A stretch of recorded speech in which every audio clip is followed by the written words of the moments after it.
We have a major injury update to Jets starting offensive tackle Morgan Moses, and it appears that he will be out a few weeks, and this opens the door for Olu Fashanu to come in and get some real starting burn with the New York Football Jets, and Matt and I are going to break it down. So what's up, guys? Welcome back to Jets Digest. We're back. Maybe not for the greatest reason, considering Morgan Moses will be missing some time due to injury, but it did seem like he was going to be missing more than just these few weeks that he is supposed to be out. And this was mentioned by Ian Rappaport, who kind of broke it all down, who said essentially that Morgan Moses, after a battery of tests, is expected to miss 2 to 4 weeks with an MCL sprain and a bone bruise.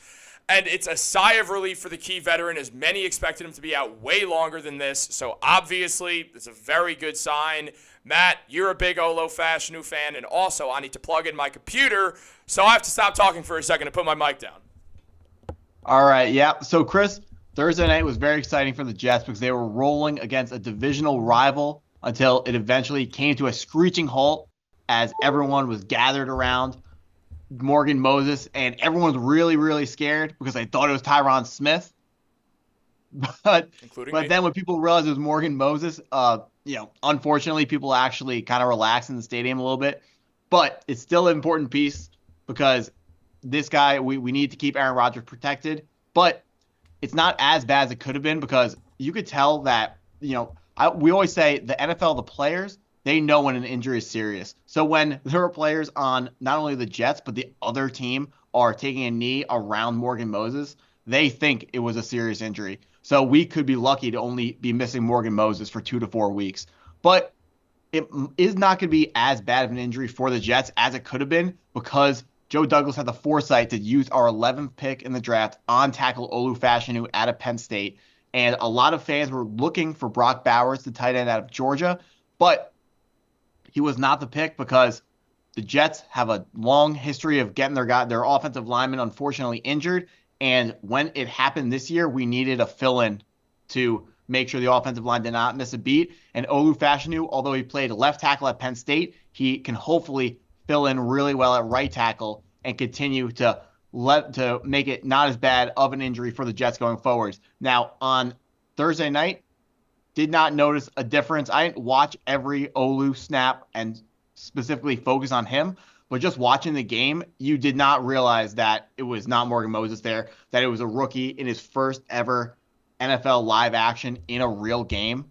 So that was pretty good to see. That was, as Olu Fashanu is a guy who is going to be developing for this year. So it's pretty exciting to see that he can come out and act like a pro in his first NFL action. Yeah, I'm definitely really disappointed that you haven't locked in on everything Olu Fashanu. And I don't just mean his play, I mean everything about his life. And honestly, that's the way that you guys should be with us, as you guys are not subscribed to the channel. And Matt literally disappeared right there because you guys, only 3.8% of you watching have subscribed. But he's going to give you guys a second chance. So all that being said, make sure you do that. But guys, I will say, I am kind of relieved that, in a sense, that it wasn't Tyron Smith. I loved the idea of the Jets picking a left tackle out of the draft. I stand by, bring that offensive line up to speed. We obviously knew that we had Tyron Smith, so things were a little bit different. But at the same time, planning for the future is never the worst idea, especially with the offensive line, something that needs to be good, especially as long as Aaron Rodgers is behind center. He is not going to be standing for an offensive line that's not protecting him. He's aware that he has a shortened timeline because he's halfway to 80 years old and he just tore his Achilles last year. He understands he's not going to be in the NFL for another 5-6 years. His time to win another Super Bowl is now, so he's going to only want to play for a Jets team that is good enough to win Super Bowls, and part of that for him is going to be being the best version of Aaron Rodgers. You need a good offensive line for that. Olu is going to come in here. I'm excited to see how he plays. Clearly, it was a good move to draft Olu in the first round right there with the 11th pick. He's looked great in small increments. We're now going to see what it's like when he's starting on the opposite side of what he went to in college. But there is some sense of if you could play left tackle, you should be able to play right tackle. That might not always work out the other way around. But at least in this sense, it should for Olu, especially as someone who really coming in to the Jets was going to be a swing tackle, a phrase that I learned from you. I might add. But yeah, I'm excited to see Olu play, and it doesn't mean I'm upset that Morgan Moses is injured. I'm actually thrilled that Moses is going to be back in 2 to 4 weeks. That was definitely not expected. And honestly, Olu, there was a lot going into the draft, just talking about him, a whole lot of strengths and weaknesses. And we're obviously not just going to read this off on a list because, well, no one wants to hear anyone read a list. And also, when I try to read out loud, I sound like that kid in high school or that kid in middle school who didn't know how to read, essentially. But I guess I was probably also that kid in high school. So what are you going to do? I don't want to make fun of myself right now or embarrass myself. So I'm just going to let Matt talk. Yeah, so strengths and weaknesses. Olu, he is going to be, they're calling him a developmental pick because his pass blocking is really good, but his run blocking isn't as good as you'd expect out of someone who got drafted in the top 10 or the top 11. But the important thing that he brings to the table is that he's huge, and you can't find guys of his size and skill level later in the draft.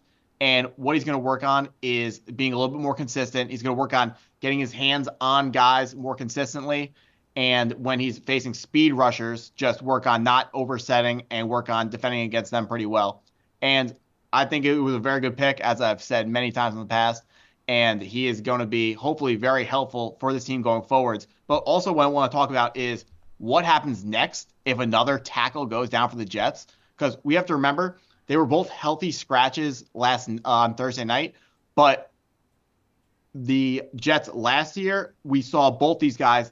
These other tackles are Max Mitchell and Carter Warren. Carter Warren being a 5th-round pick out of Pitt in 2023.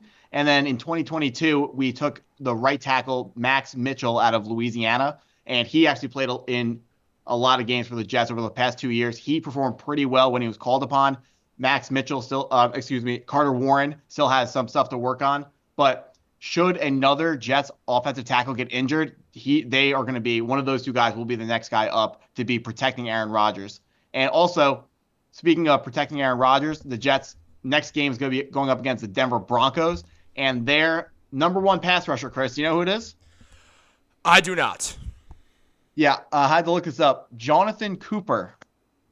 How'd I not know that? Yeah, 2 sacks on the year. They, as a team, so far through 3 games, the Denver Broncos only have 4 sacks. Their top pass rusher was expected to be ex-Jet, John Franklin Myers. So far, he hasn't performed as well as they hope he has, but it's only been 3 weeks. It's only been 3 games, so he should be able to ramp it up if he's going to live up to what they're paying him to do and live up to what they're expecting him to do. But yeah, Jonathan Cooper, 2 sacks. Don't know who that is. Maybe he was I actually did look it up. He was a 7th-round pick back in either 2020 or 2021 out of Ohio State, if you want to know more about him.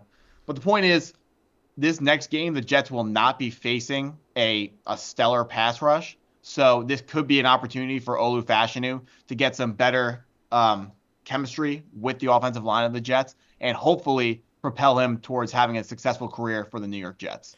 Yeah, I mean, I agree. I think having some depth there is helpful, though it's obviously not exactly the most tried and tested depth outside of Olu, who clearly is ready for this moment. And it's good to see. I mean, the Jets have a young offensive line between Tippmann and Vera Tucker and Olu. You have a lot going for you for the future, but also right now is what matters. So Olu has to get in there and perform at a big spot. It's pretty great that they're going to play the Broncos next week because, well, despite what happened today, the Broncos are not good at football. But when I have them for a square and need the Buccaneers to win, that's when the Broncos decide to become an actually effective team.